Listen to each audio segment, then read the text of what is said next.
Hello everyone, welcome to crack civil services examination. आज हम नीति आयोग के बारे में डिस्कस करेंगे। तो नीति आयोग जानने से पहले कुछ चीज़ें जान लेते हैं।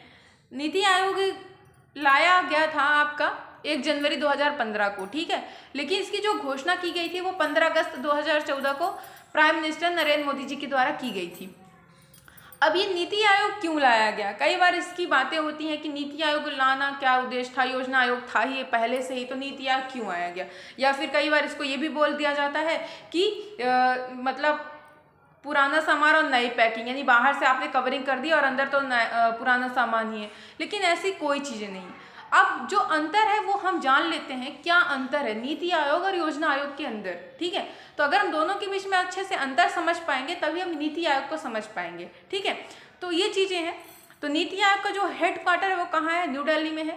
और जो भी नीति आयोग होता है उसके जो अध्यक्ष होते हैं वो प्रधानमंत्री होते हैं, है ना? यानी जब भी देश का कोई प्रधानमंत्री बनेगा वो ऑलरेडी नीति आयोग का अध्यक्ष बन जाएगा। और नीति आयोग कोई भी संवैधानिक निकाय नहीं है, यानी कि इसका संविधान में कहीं कोई वर्णन नहीं है। यह एक गैर संवैधानिक निकाय है। अब जो नीति आयोग की नींव रखी गई है वो किस चीज़ पे रखी है, यानी इसका जो फाउंडेशन है वो कैसे रखा गया है? तो नीति आयोग का प्रमुख उद्देश्य यह है कि हम स्टेट को एम्पावर करेंगे, यानी हम सभी स्टेट की समस्याओं को जानेंगे और उसके आधार पर उसको एम्पावर करने का प्रयास करेंगे। साथ ही साथ हम कंट्री को एक नॉलेज हब की तरफ ऊपर लेके जाएंगे ताकि हमारा जो कंट्री है अच्छे से आगे आ पाए। और इसके साथ साथ ही जो नीति आयोग में जो भी कार्य किया जाएगा, हर एक स्टेप की, हर एक स्टेज की मॉनिटरिंग की जाएगी ताकि कोई भी काम गलत ना हो, और अगर वो गलत हो रहा है तो क्यों गलत हो रहा है। यानी इस तरह से हर एक चीज़ को अच्छे से जड़ तक उसकी बातों को समझना, तभी हम जाके इस चीज़ को अच्छे से कर पाएंगे। अब नीति आयोग लाने में क्या प्रमुख रोल था, लेकिन इसको समझने से पहले हम ये जान लेते हैं इसका जो स्ट्रक्चर है वो क्या है, इसकी जो संरचना है। तो नीति आयोग का जैसे मैंने बताया कि इसमें अध्यक्ष होंगे प्रधानमंत्री, उपाध्यक्ष भारत सचिव होगा जो कि कैबिनेट मंत्री के द्वारा, है ना, नियुक्त किया जाएगा, मतलब प्रधानमंत्री के द्वारा नियुक्त किया जाएगा जो कि कैबिनेट लेवल का होगा, ठीक है। अब इसमें जो इम्पोर्टेंट है योजना आयोग से अलग, वो क्या है? संचालन परिषद, यानी इसमें एक गवर्निंग काउंसिल गठित की जाएगी। क्या? यानी कि सभी राज्यों के जो सीएम हैं वो आएंगे मीटिंग में। जितने भी केंद्र शासित प्रदेश हैं, वर्तमान में कितने केंद्र शासित प्रदेश हैं? 9 केंद्र शासित प्रदेश हैं, ठीक है, और 28 राज्य हैं, लेकिन उस समय पे कितने थे? 29 राज्य और 7 केंद्र शासित प्रदेश, ठीक है। तो उस हिसाब से वो भी आएंगे, और साथ ही साथ जिनके पास विधानसभा नहीं है उनके लेफ्टिनेंट गवर्नर भी मीटिंग में आएंगे। और मीटिंग में आएंगे तो अपनी अपनी समस्याओं को बताएंगे, और ताकि हम उनकी समस्याओं को जान करके उसके हिसाब से हम काम कर पाएँ। साथ ही साथ इसमें क्षेत्रीय परिषद का भी गठन किया गया है, यानी कि अगर मान लीजिए किसी क्षेत्र के केंद्र राज्य या राज्य से राज्य के बीच में किसी विषय को लेकर के कोई समस्या है या दिक्कत हो रही है, तो उसके लिए एक विशेषज्ञ की नियुक्ति की गई है प्रधानमंत्री जी के द्वारा कि वो उस मुद्दे को अच्छे से सुलझा पाए ताकि हमारा जो फेडरल सिस्टम है वो अच्छे से काम कर पाए। क्लियर? अब क्या आवश्यकता क्या थी नीति आयोग लाने की? अगर सही था तो योजना आयोग ही काम कर लेता। तो योजना आयोग को हटाने का या फिर नीति आयोग लाने का ये काम था कि वो योजना आयोग अच्छे से काम नहीं कर पा रहा था। साथ ही साथ ये केंद्र और राज्य के मध्य बहुत ही ज़्यादा तनाव पैदा कर रहा था। अगर देखा जाए तो 1950 में योजना आयोग लाया गया था पंडित जवाहरलाल नेहरू जी के समय पे। तो उस टाइम पे भारत 1947 में आज़ाद हुआ, लेकिन उस ऐसी स्थिति में बहुत सारी ऐसी चीज़ें थी जो इंडिया में नहीं थी, यानी बहुत ही अर्थव्यवस्था का एकदम से ऐसी व्यवस्था थी, उसे हमें अच्छे से स्टार्ट करना था। तटीय क्षेत्र तो था ही नहीं, है ना। तो हम ना तो अमेरिका का पूरा पूंजीवाद ला सकते थे भारत में, ना तो हम रशिया या चाइना का समाजवाद ला सकते थे। इसलिए भारत ने मिश्रित अर्थव्यवस्था का कंसेप्ट अपनाया, है ना। दोनों चीज़ों को भी अपने इंडिया में लेके आया थोड़ा थोड़ा। तो इस तरह से हम देश को अच्छे लेवल पे ले जाएं तो तत्कालीन समय में योजना आयोग बहुत अच्छा था, और पंचवर्षीय मतलब 12 पंचवर्षीय योजनाएं लाई गई इसमें। तो सभी पंचवर्षीय योजनाओं में से कुछ ही ऐसी पंचवर्षीय योजनाएं रही हैं जो अच्छे से काम नहीं की, लेकिन ज़्यादा ऐसी स्कीम भी रही हैं जो अच्छे से उन्होंने काम भी किया और एक भारत को अच्छे लेवल पे लेके गया। लेकिन अगर समय चेंज होता है तो हमें हर चीज़ देखनी पड़ती है ना, समय के साथ हर चीज़ में परिवर्तन होना भी चाहिए, क्योंकि वही अच्छा बदलाव भी लेके आता है। तो इस तरह से अगर वर्तमान की स्थिति देखते हैं तो हमें योजना आयोग अच्छे से काम नहीं कर पा रहा था, इसलिए नीति आयोग लेके आना पड़ा, और जिसमें जो संघवाद का जो फेडरल सिस्टम का कंसेप्ट है उसे हमको लेकर के आगे बढ़ना था, इसलिए हमें नीति आयोग की आवश्यकता पड़ी।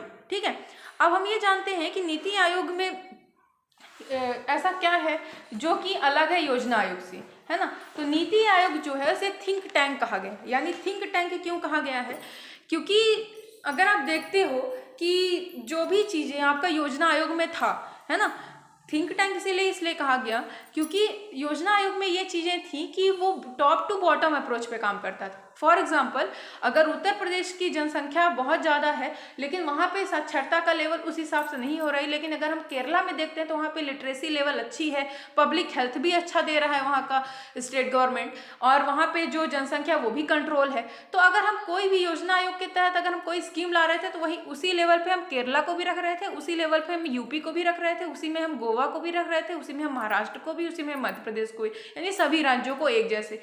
तो इससे होता क्या था, उससे वो स्कीम सही तरीके से काम नहीं कर पाती थी, जिस स्टेट को जिस चीज़ की आवश्यकता थी वो मिल नहीं पा रहा था।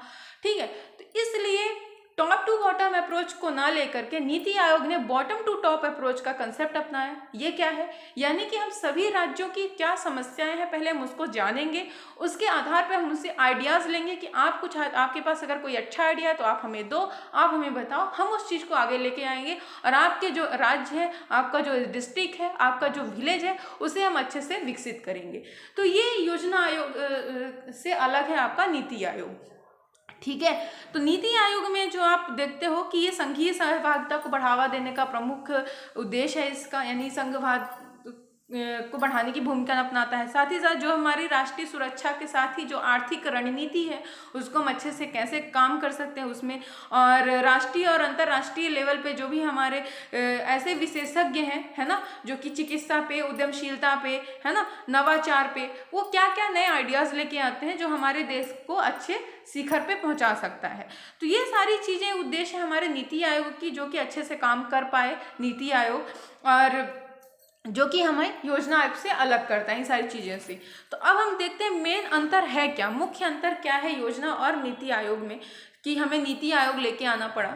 तो जैसे मैंने बोला कि नीति आयोग थिंक टैंक है, यानी कि ये आप जो भी आइडियाज़ लाओ इसको आप दो और उसके हिसाब से ये काम करेगा।